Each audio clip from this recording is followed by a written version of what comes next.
Life is the furthest thing from being easy, filled with ups and downs, highs and lows. You never know what to expect. But sometimes life can be a little bit too tough for us to bear. For whatever reason, life has a way of kicking us while we're down. When it rains, it pours. When we suffer too much, we become emotionally and mentally drained.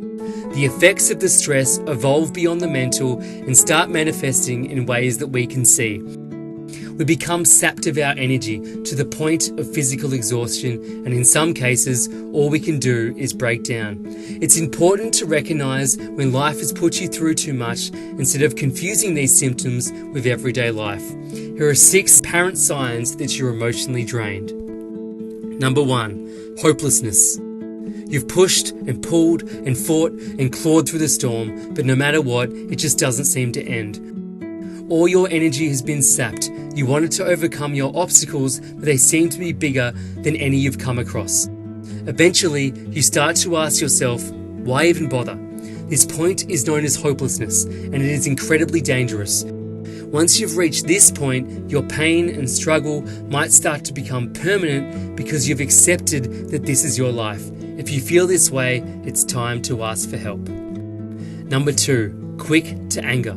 The strangest thing you can see is the transformation of a kind, happy-go-lucky individual into someone who is short-tempered and quick to anger.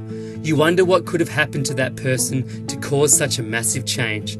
According to Mental Help, there is a clear link between anger and stress, and this is the common explanation. No matter how nice you might be, if you're going through something that is taking away all your emotional and mental reserves, then you will no longer have the tolerance for even the smallest annoyances in your life. Everything from squeaky shoes to loud chewing can piss you off. Number 3, crying more often. For many of us, crying is something that we left behind in our teen years, and crying as an adult is a rare occurrence for only the most somber of your joyous occasions. As we grow older, we learn to control our emotion, and we can only be brought to the point of crying when something huge happens in our life. But for those who have been pushed to the limit, crying might be a weekly or even a daily occurrence. A sad movie might make you cry, or even an apology from an old friend or colleague for something they did wrong. According to psychologist Sherry Berg Carter, crying easily is a sign that you're experiencing emotional burnout. The smallest emotional push could bring you to tears, and this might be a sign of your emotional sensitivity in your time of struggle. Number 4, insomnia. Having trouble sleeping? It might have something to do with your emotions. Being sapped emotionally and mentally often leads to insomnia, as counterintuitive as that might seem. You might think it would naturally be easier to fall asleep when you were feeling sad or depressed, and while that might be the case, insomnia occurs when so much is going on in our thoughts that you can't sleep at all. Many who are struggling with demons in their head have trouble getting a good night's sleep. Number 5, no motivation or desire. You wake up at 2 p.m. You fall asleep when the sun comes up. You can't be bothered to take a shower or brush your teeth. You don't even care about putting on new clothes every day, and you're starting to smell terrible. You are either eating way too much or eating nothing at all because you have no desire to maintain proper weight. According to Health Navigator, this could be the result of fatigue. Fatigue is the sense of having such low energy that you have little or no motivation to do your regular daily activities. Fatigue may be physical in your body or psychological in your mind. You might be suffering through emotional hell. Dealing with too many negative emotions can cause you to lose your will and desire to keep operating at your regular pace. Your work gets neglected, causing your tasks only to accumulate, and the higher your pile of tasks, the less likely you become ever to do it at all. Number 6, never-ending fatigue. Have you ever gone through a period in your life where no matter how much you slept and no matter how little you worked, you just never seemed to have the energy to get anything done? You might confuse fatigue with a kind of extreme tiredness, but the two are different. Tiredness is something that happens when you've done too much exercise or had a long productive day at work. This wears off when you've had a nice long sleep, but fatigue sticks with you. Fatigue can't be shaken off with sleep or coffee because it's completely related to your mental state. The heavier your soul feels, the more fatigued you will be. So, if you're experiencing emotional exhaustion, how can you get yourself out of this funk? It's a tough question, and what works for some people might not work for others. But the good news is there are different strategies you can try. Here are 3 that I recommend. Number 1, your daily you.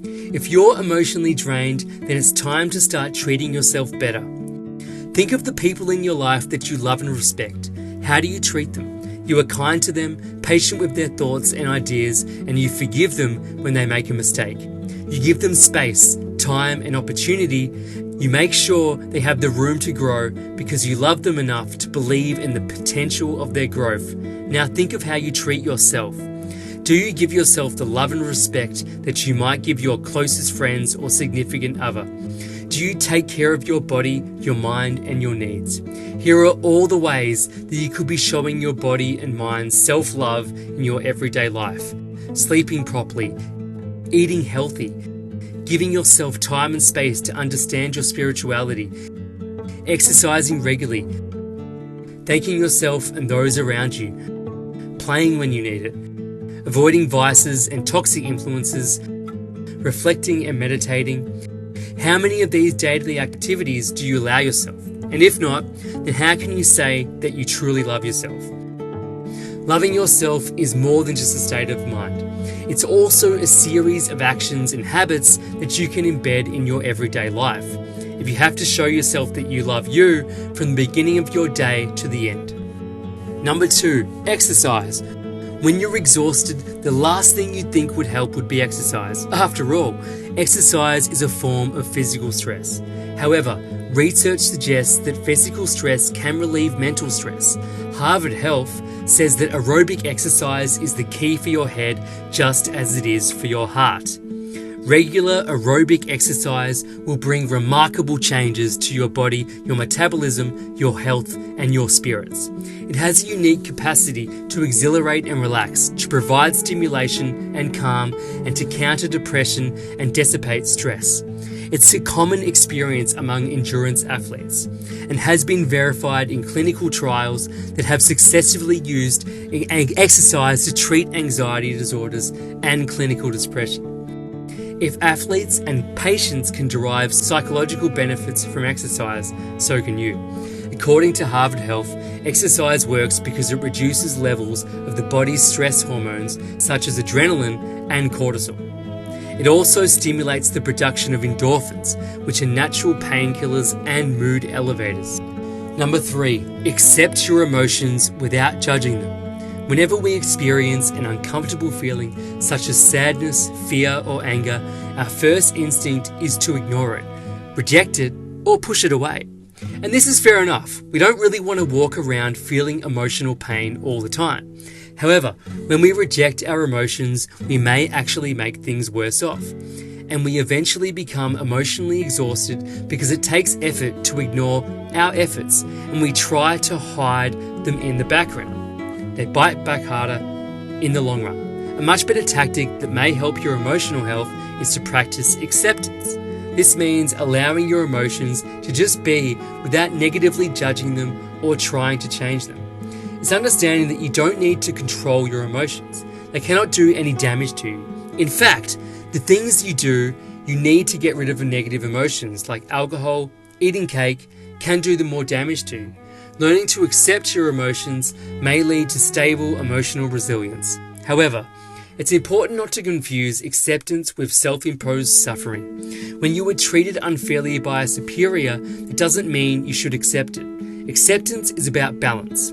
Western society encourages for us to be positive all the time, but that's not realistic. Instead, we must live our lives with both the negative and the positive, which helps us live a life of contentment. In the end, if you're able to accept yourself and all of your emotions, you'll be less likely to be emotionally exhausted.